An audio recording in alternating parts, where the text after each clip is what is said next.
Quranda maraqlı incəliklərdən biri budur ki, Allah Taala'dan hər hansı bir dilək istədikdə, onun həmin diləyə uyğun sifətini qeyd etmək daha məqsəd uyğundur. Məsələn, Həzrət İsa Allahdan süfrə endirməsini istədikdə, onu ruzi verən sifəti ilə çağırır.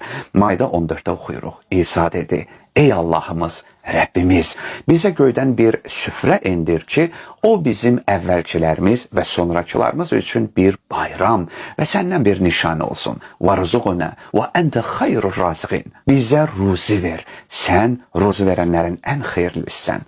Həzrət Nuh gəmidən enmək istədikdə Allahı bu istəyinə uyğun vəsf edir. Müminun 29-da oxuyuruq. De: "Ey Rəbbim, məni bərəkətli bir məkanda yerə endir. Və əntə xayrul munzilin. Sən yerə endirənlərin ən xeyirlisisən."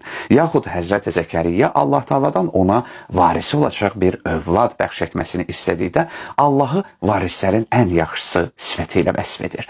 Ənbiya 89-da oxuyuruq. "Ey Rəbbim, məni tək buraxma. Və əntə xayrul varisin. Sən varislərin ən xeyirlisisən." Bir gün İmam Sadiqə gileyləndilər ki, dua edirik, amma qəbul olmur. Həzrət buyurdu: "Çünki tanımadığınız kəsə dua edirsiniz." Bir nəfər deyirdi ki, "İlahi, əlim hər yerdən üzüldü, gəldim qapına." Bu səhvdir əzizlər, yanlışdır.